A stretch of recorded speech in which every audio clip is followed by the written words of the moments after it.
Hello, Gemini. Welcome to your April Soul Session. I am Princess India. If you are new and if you are family, welcome back, my friend. And what's not, or whichever. So if you're not familiar with what my soul sessions are, they are your spirituality as well as personal development readings in which we look at the energies that you guys may experience for this given month for the purpose of offering any guidance or clarity that may assist you on your journey this month. And we just got cards falling out everywhere. You know what I'm saying? So first card out, okay. All right. First card out is the Five of Pentacles, and then we have the Emperor in the reverse. So what this would be saying to me, Gemini, is leaving out of April, good Lord, leaving out of March and coming into April is looking like you guys are feeling kind of on the outskirts. I don't know why I wanted to say the outskirts of society. I have no idea where that's coming from or why I would want to say that. But it's more or less feeling on the outskirts and feeling disempowered with this Emperor in the reverse. There's a couple of things I want to say with that. Oh, Lord. That's Aries energy, of course. Okay, well, yeah, thank you, Spirit. That makes so much sense. All right, so here's the deal. What this is looking like for me is it's a sense of feeling disempowered, right? For some of you, this could be a job loss or just kind of feeling directionless with your career path. But the energy that's more or less like helping up or influencing this, it's kind of motivating it, is it's coming from a place of disempowerment. But if I were to say it specifically, thinking in reference to this being an Aries card and this being Aries season that we're in, and you may want to Google this, you know. I've been telling everyone to watch the Aries reading. I talk about that in the Wokebook of how to watch my soul sessions in whatever zodiac season you're in. You want to watch the sign, even if it's not anywhere in your chart. But this is like the darker side of Aries or Mars energy, right? So if you were to look at like the shadow characteristics of Mars, or you were to look at the shadow characteristics of the zodiac sign of Aries, that's what's influencing this feeling that you guys have with this Five of Pentacles. However, for some of you, this can be something that's very literal, meaning like a job loss or financial struggles, or like I was saying, feeling somewhat directionless. However, this still speaks to there being an option and there being an opportunity. So a lot of this is speaking to me of a lot of masculine energy. It's this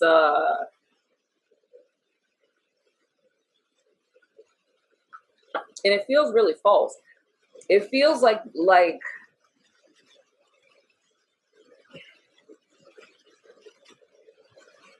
this feeling or this need to achieve or to be something or to be someone or to prove a point to people, which where the outskirts of society would fit in.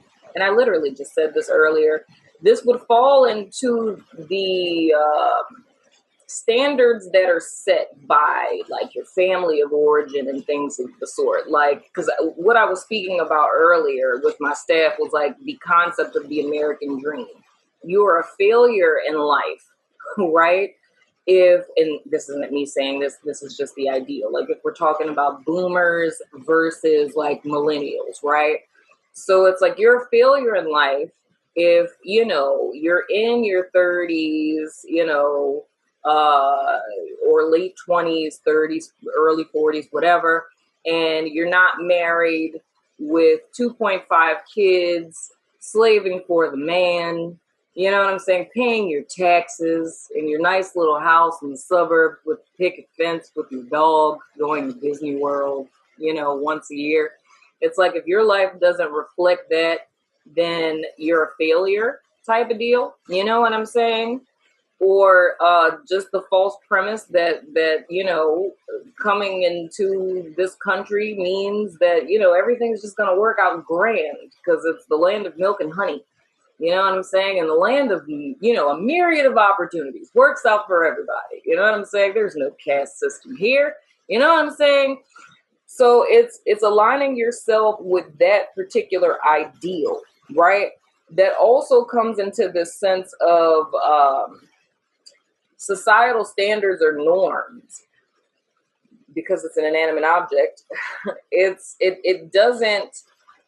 not adaptable. It doesn't, you can have a boomer that's telling a millennial, like, in my time, we didn't do that. But it's like, you guys didn't have the economy that we have now. You know what I'm saying? It's just like, it's a lot of different variables to that. But I say all of that to say that this is more or less forcing oneself. Let me say it this way, Gemini, because it's a whole bunch there. But in reality, you're not really a failure. It's just the reality that you're choosing to align with that says that you are, or that you haven't achieved some type of thing. So what this would be saying to me is this is more or less an unction, if you will, to break free from that. So that may be something you want to Google. If you look at what the shadow aspects of Aries or Mars energy is, to see if that gives you any additional insights for your particular situation. Oh, good Lord. Okay. We have the Two of Pentacles in the reverse that came out. We have the Queen of Swords in the reverse, and we have the Ten of Swords in reverse. So what this is saying to me is it's a level of indecisiveness. You're frozen. You're paralyzed. There's the inability to make a decision about something. And the reason why, oh, wow, Four of Pentacles. The reason why there's an inability to make a decision about how to move forward is because your self-concept, how you perceive yourself in relation to the world and your situation, it's like the ruler or the schematic by which you are measuring yourself by is not in alignment with your authentic truth. So, and this is very similar to the reading I just did on the network. It's putting yourself in a position which is totally normal, because before you have an awakening and realize that all of the stuff that we're living is complete and total bullshit, you know what I'm saying? This promise of this life, if you follow this particular modality or you fit into this particular mold, when you come into the realization that all of that is complete and total bullshit, that, oh, being a nice person, quote unquote, is supposed to give you a happy life. Being in a relationship with a partner that completely takes you for granted and you still being there, being the open-hearted person, is going to make them one day awaken and realize, wow, this person has been here, like treating themselves like a doormat, and has supported me through all of my trauma that I've still never worked through. Suddenly I'm healed and I'm going to be everything they ever desired. It's like all of these falsities, these fairy tales that we believe in is what gets us fixated in situations like this, right? It's aspiring to live a life that was never intended to belong to you in the first place. And when it comes to the question of why my life isn't working, why do I keep ending up here? Why does this keep happening to me? Why are people responding to me like this? Why am I not moving up in the company? Why do all of my friends betray me? Why do all of my partners cheat on me? Whatever the cycle is, right? It's thinking, it's internalizing this perpetuation of this energy and making it about you and thinking there's something wrong with me. I'm not enough, right? It's like it's something I'm doing wrong. But it's never taking the time to take a step back and really look at the situation from another perspective, like from another angle, and seeing maybe this is a sign that this isn't the path I'm supposed to be on. And if you take a moment to take a step back from your life and ask yourself what you're pursuing, what you're pining after, is it really what you want? Or is it what you've been conditioned to want or told what you should, ought, or supposed to want? Or this is the path you're supposed to take. This is a tradition in your family. You come from a long line of dentists and you're just supposed to be a dentist because that's what you're supposed to do, right? All of these feelings I feel that are discounting Gemini, what has you paralyzed? What has you where you cannot make a decision, right? Is the fact that you are a prisoner to your past. It's being embittered about things not moving forward, but it's also not realizing that the reason why things aren't moving forward with this Queen of Swords in the reverse, that's the embittered energy, this Ten of Swords in the reverse, and the Four of Pentacles are all speaking to holding on to something that is not in alignment with you, right? So this is more or less a deep dive into your core values. What is it that you want? It's not about what anybody else wants, and it's not about anybody else's expectation, because no one has to live your life, wake up as you, or go to sleep as you every single day. So selling your soul, because like I said, that's what it is.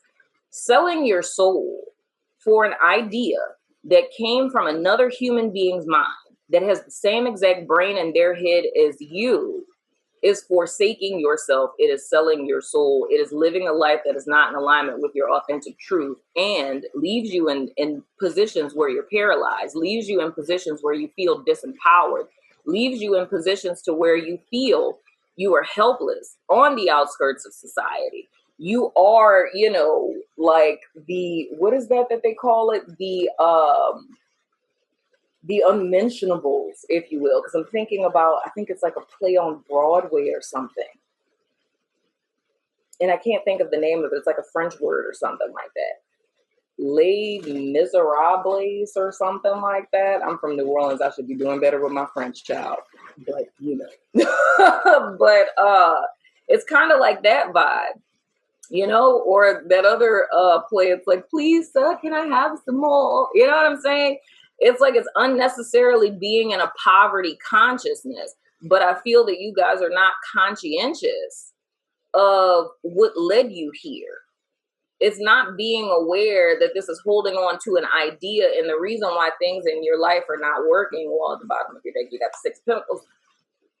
It's the lack of the realization that the reason why things in your life aren't working, why you're stuck in patterns, or why you're continuously hitting a brick wall, has nothing to do with, oh, this is life telling me that, like, I'm whatever, right?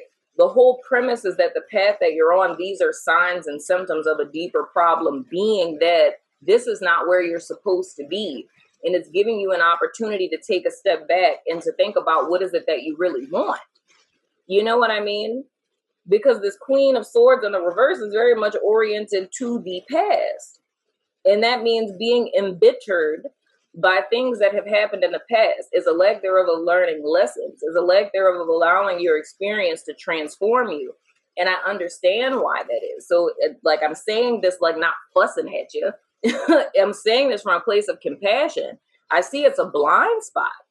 So it's not seeing that these experiences were intended to transform you.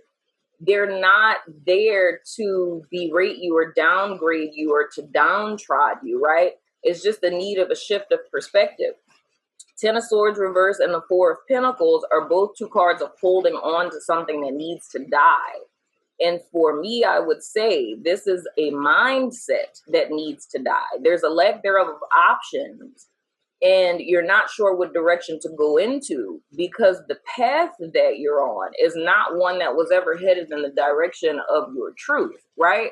So with this Six of Pentacles, this is speaking to you being in a position of power and of balance. It's something within you that you have to give to others, and not meaning that in a sense of being in service to others. It's more or less you being in a position of power, tapping into your inner resources, and you being able to be a resource to others, and therein you find your purpose, if that's making sense. You know what I'm saying?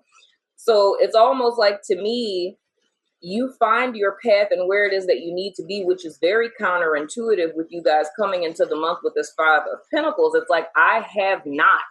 So how would I give? Give what it is that you have. It doesn't have to be monetary.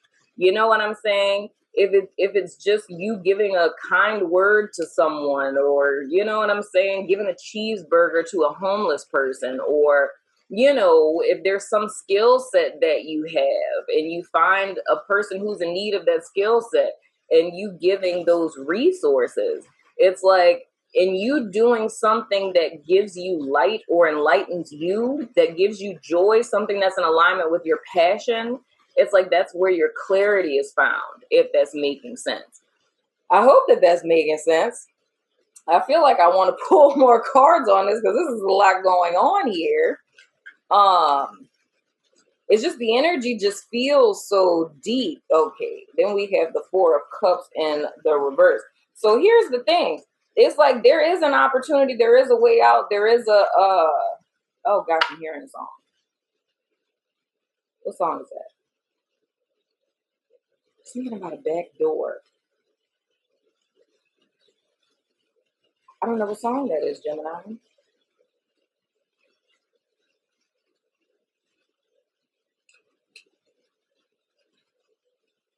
I don't know what song that is. It's something.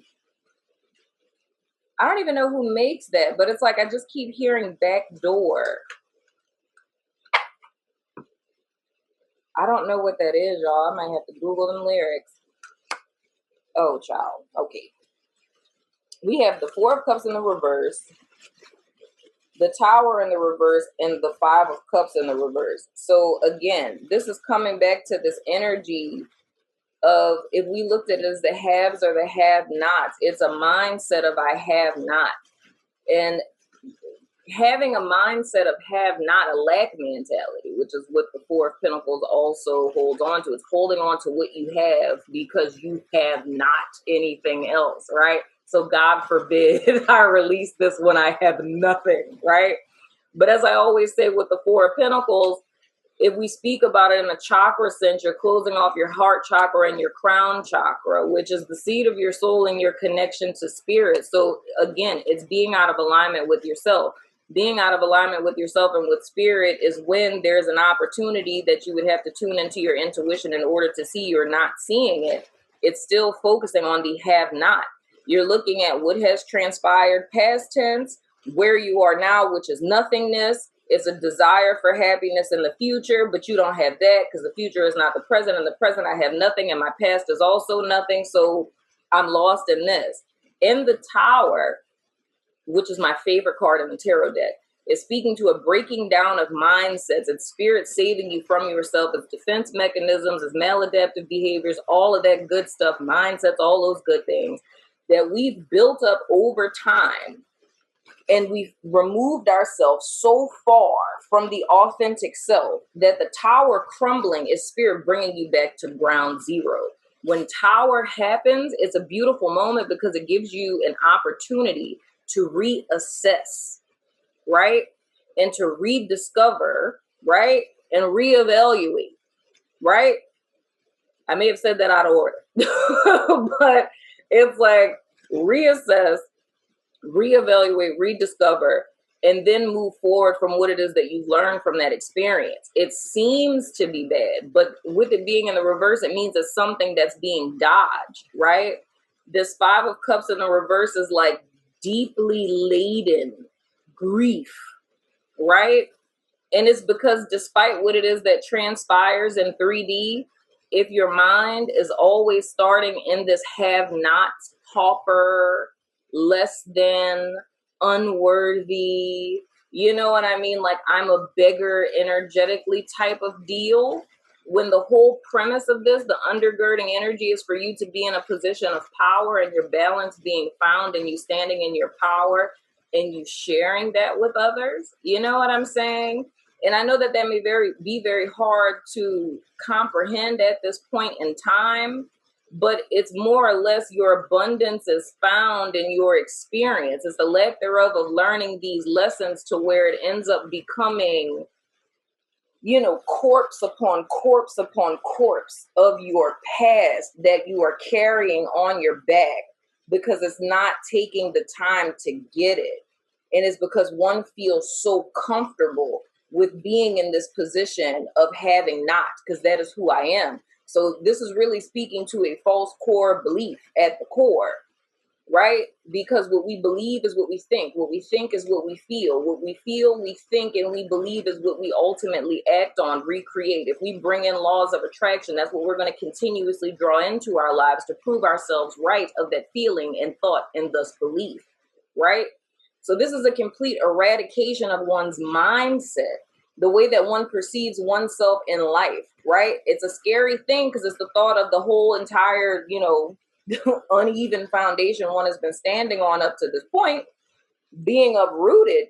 But why would one want to stand on an unequal foundation? You know what I'm saying? So a lot of this has a great deal to do with past energy, you know, and we can even go as far back to childhood if we wanted to, you know, because it's like when something becomes a belief, this isn't a new experience. This is something that is molding and shaping your life. And why I believe that this is so out of alignment with you guys is because when it's a belief, it's deeply entrenched and ingrained in your psyche, and you end up erecting a proverbial tower or a life that is a monument to this false sense of self or that false belief. So hypothetically, if that false belief is I'm not good enough, then you've built a monument of your life in the likeness and image of not good enough. And when you look back at your life, the story of your life says, I am not good enough. That's why this happened, that happened, this happened, that happened. That's why this always happens. This is why I always end up here. And that's all that you see. Now, granted, I completely understand. How difficult is it to try to see good enough when my experience and everything in me says not good enough? How do I see good enough in that? Right? And it's not an overnight type of deal. You know what I'm saying? There's a process of us eradicating our core beliefs, right? And I say process because it is a process. It becomes a lifestyle ultimately. But the place that I see where you guys start is asking yourself a question as simple as, where do you find balance? Where does your peace lie? If you look at every single thing that you do in your life and you can see all the things that are wrong, I task you this month to find one thing that's right. What is one place or around what people or in what skill set or what hobby do you feel the most peace and joy? Don't think in, oh, I can't make money off of that. You know what I'm saying? Like, no one does that. Like, don't even think that far. Just think as far as where is it that you find a place of balance? What in your life has reciprocity? What in your life do you pour into that also pours into you? You know? And then if we go even deeper than that, where in your life do you have self-compassion? When you think about these downtrodden feelings, feeling disempowered, not feeling good enough, can't make a decision, are you being kind to yourself in your mind because you're in this place? Because there's nothing wrong with being in this place. We all end up here at one point or another. But are you being kind to yourself while you're here? Are you admitting, yes, I am still very much attached to my past or, you know, people I've lost or things I've lost or things in my life that haven't gone right. But is that okay with you? Or are you beating yourself up for it? Because if you're beating yourself up for it, you're not doing yourself any favors. You know what I'm saying? If you think about how you treat other people, if, you know, you have a friend that says the wrong thing, makes a mistake, embarrasses themselves, do you easily forgive them? Do you easily forgive yourself when you do the same thing? You know what I'm saying? Or do you judge yourself harshly, insult yourself inside of your head, going on and things of the sort? You know what I'm saying? But I feel like the whole premise of this month for you guys, Gemini, and this is me just saying this in this reading because this is on YouTube. I feel that in the extended, I'm gonna go deeper than this because I can already tell that this is already getting pretty deep. So this, but I'm not surprised in this because the whole theme of Aries season piggybacks off of what happened for everyone in Pisces season. And in Pisces season, it's people who may have gone to therapy, you know, had their spiritual awakening, are spiritual teachers, leaders, Reiki masters, tarot readers, psychic mediums, whatever, that felt like a lot of their trauma or stuff they went through in their past that they've been over, a lot of that stuff got dredged up. And it's people not understanding where this came from. Like, why am I feeling like this? Like, I thought I was over this, right? But the whole thing is we're all going into a new energetic season, right? A lot of people are stepping into their callings. A lot of people are awakening. You know, a lot of people are stepping into the position that they're destined to be in, what you incarnated for in the first place. But the thing is, all of this stuff is being dredged up because these same things could be your undoing when you make it to where it is you've been fighting to go all of this time. So it's more or less spirit saying, yo, let's do a little housekeeping, little spring cleaning and things, right? Before you cross over this threshold. So everything that was dredged up in Pisces season, and specifically if you want a marker point, look at the last week of Pisces season before it switched over to Aries. I said the vision I had of that week was literally like, you know, I said it's like a movie, like fighting with a serial killer. You kick them off the boat, then you slip off the boat, and then you swim up to the top. And right before you get to the surface, it's like the, you know, proverbial serial killer, like grabbing your ankle and jerking you back down. You know what I'm saying? It's like that's what happened to a lot of people that last week, because Aries energy is all about trailblazing. It's all about new beginnings. It's innovation. It's starting something new. It's following that passion that burns within your soul, right? And if your mindset is saying you're not good enough, you can't do that, they're going to reject you. They don't like you. No one's ever going to love you. Then when that inspiration comes from spirit, that mindset will snuff it out. So if you think about a repetitive pattern that's in your life, it's the voice that's in your head. Not saying schizophrenia or nothing like that, or auditory hallucinations or anything. We're not talking about that. But I'm saying your inner critic, right? That voice that's in your head, every time you get a great idea or an inspiration to do something, especially now, it's that other voice, that lower vibrational energy that's snuffing it out and pulling it back down. That's what keeps that Two of Pentacles in reverse paralyzed. It's not stepping outside of that comfort zone, because Queen of Swords in the reverse, you're thinking about every single thing that has not worked out for you up to this point, right? Ten of Swords in the reverse, holding on to mindsets and beliefs, things that aren't serving you, but still clinging on to them for dear life, transitioning into Four of Pentacles, right? You're holding on so much to these false idols that you have built in your head, these mindsets of these past experiences that no longer exist, because the past exists only in our memories. It's closing off your heart chakra. It's closing off your crown chakra. So you're not hearing spirits. You're not opening up to other people. This year, year 5, year of grace, you cannot do this alone. The main theme of this year is the fact that we need our tribe. We need spirit's guidance in order to know how to navigate this thing called life. The veil of forgetfulness made us all forget who it is that we really are, who it is that we were before we got into these bodies, right? This year is all about reattuning to that, remembering who you are really, because you are not the body that you're in. You're a soul in a body. Your soul comes from spirit. Spirit is all knowing, all seeing, all being, eternal, right? How could that ever be limited? So if you are infinite, if you are an aspect of the all, how could you ever possibly be limited by human constructs or human experience when everything here is in the process of dying or it's already dead? Everything here is temporary. You are eternal. Infinite versus finite. This year is all about reattuning to that, right? So it's not allowing lesser gods, lesser mindsets to determine the beauty of who it is that you really are. And I feel that is the place that you guys are in. It's grieving about what has gone by, what has been, and allowing that to be the determination of where you are, how you're interpreting your experiences now, and how you're projecting your future going forward, right? So it's all about eradicating this.